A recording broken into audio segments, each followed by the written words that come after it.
संसार की सबसे बड़ी संपत्ति भगवान की भक्ति है।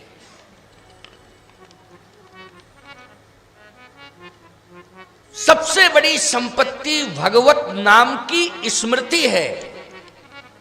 यह सबसे बड़ी संपत्ति है और भगवान की विस्मृति ही सबसे बड़ी विपत्ति है।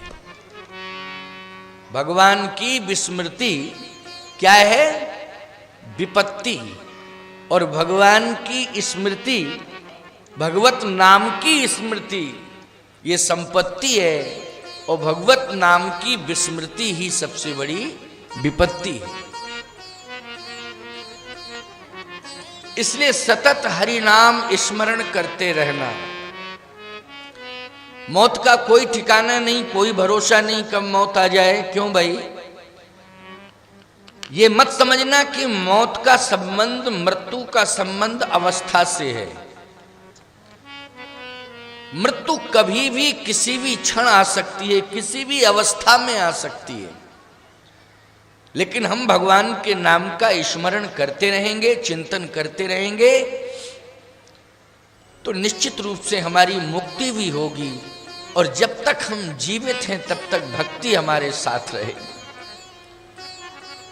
भक्ति ही हमें मुक्ति प्रदान करेगी। भगवान ने हनुमान जी से यही तो पूछा कि हनुमान,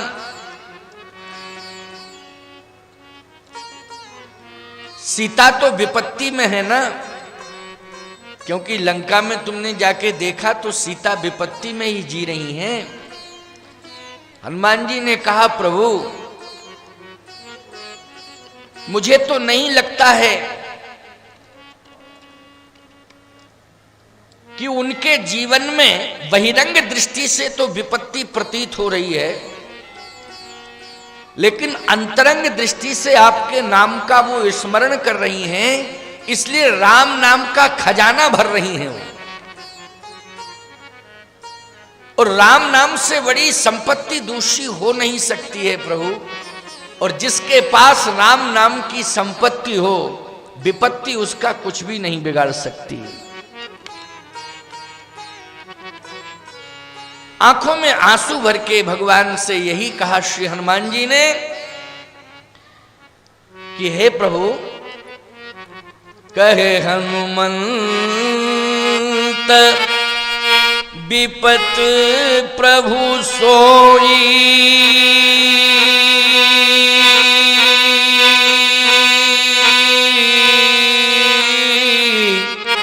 और जप तप सुमरन भजन न होई। जप तप सुमरन भजन न होई। आपके नाम का विस्मरण जिसके जीवन में आ जाए वही विपत्ति है। मां जानकी तो आपके नाम का स्मरण कर रही हैं, इसलिए विपत्ति आती तो है लेकिन दूर जाती है, दूर चली जाती है।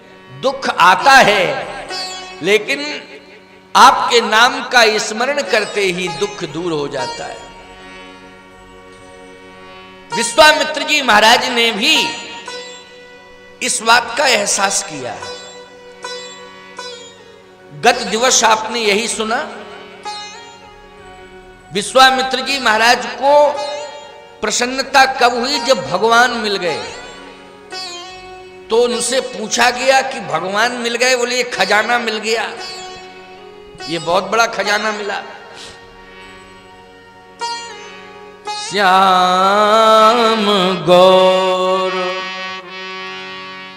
श्याम गौर सुंदर दो भाई, विश्वामित्र महानिधि पाई। विश्वामित्र महामुनि पाई। श्याम गौर सुंदर दो भाई, विश्वामित्र महानिधि पाई। विश्वामित्र महामुनि पाई। विश्वामित्र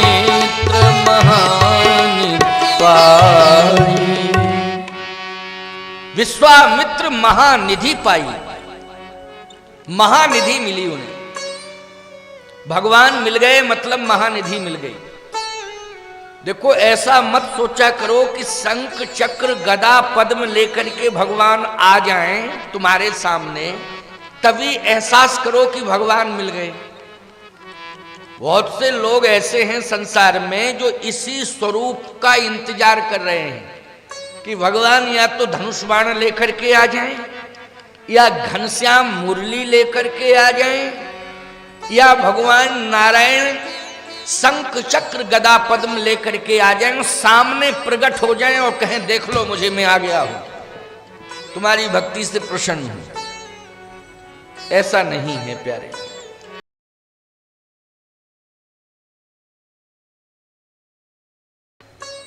भगवान किसी भी भेष में आ सकते हैं।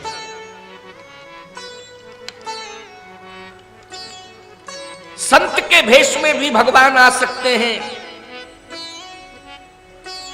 भगवान सामान्य पुरुष बन करके आ सकते हैं, वृद्ध का रूप धारण करके आ सकते हैं, बालक का रूप धारण करके आ सकते हैं।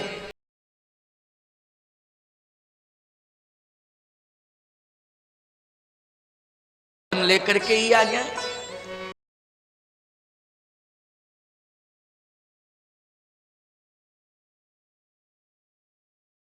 का विश्वास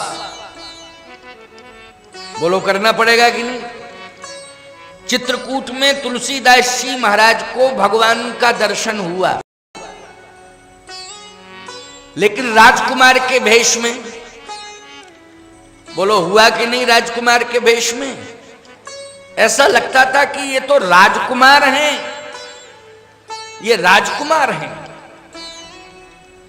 देखने वाले समझ ही नहीं पा रहे थे, स्वयं तुलसीदास जी महाराज नहीं पहचान पाए, लेकिन हनुमान जी ने कृपा कर दी और तुलसीदास जी को बता दिया।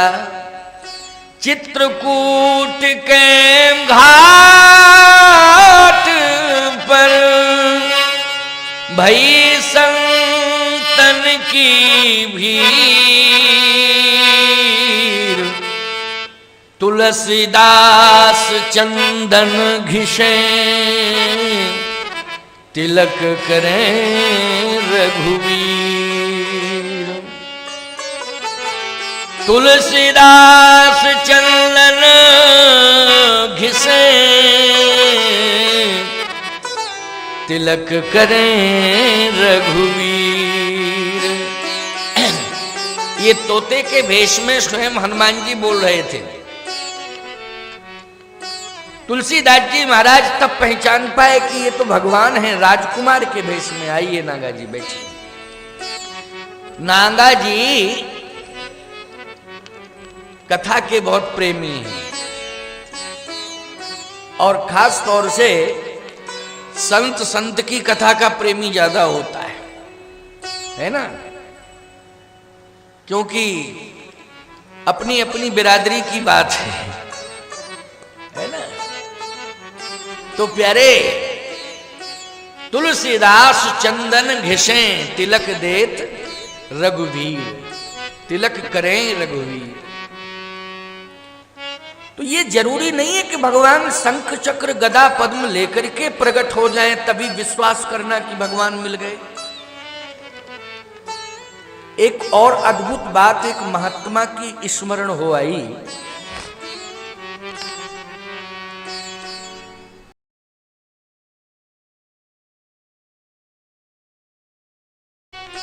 एक भक्त की सेवा को स्वीकार किया और इतने प्रसन्न हो गए वो उसकी सेवा से कि उन्हें आशीर्वाद भी दे दिया कि जाओ तुम्हें भगवान मिलेंगे। तो महात्मा हैं वो तो सेवा करोगे तो भाई आशीर्वाद यही मिलेगा कि भगवान मिलेंगे, चलो यही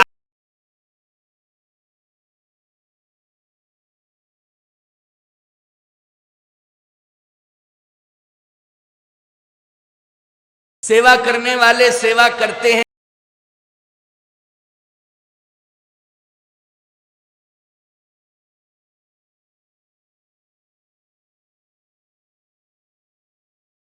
विधानसभा का टिकट मिलेगा, लोकसभा का टिकट मिलेगा, और कन्फर्म है कि तुम्हें मंत्री पद भी मिलेगा।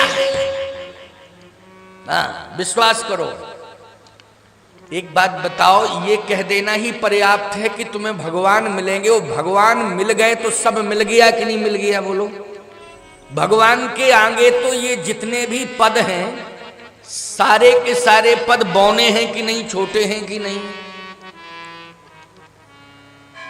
भगवान मिल जाएं, ये आशीर्वाद दो भक्तों को।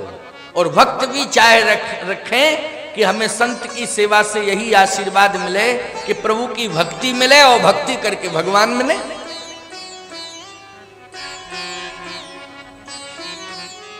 महात्मा ने कहा कि मेरा आशीर्वाद है, मैं तुम्हारी भक्ति से सेवा भाव से प्रसन्न हूं, तुम्हें भगवान मिलेंगे। उसने विश्वास कर लिया, घर गया, पत्नी से, पुत्रों से, पड़ोसियों से, सबसे सुनाया कि आज हमें संत भगवान के द्वारा आशीर्वाद मिल गया है कि भगवान मिलेंगे।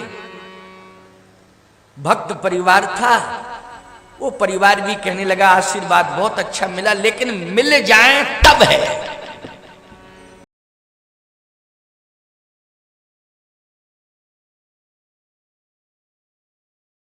इंतजार करो।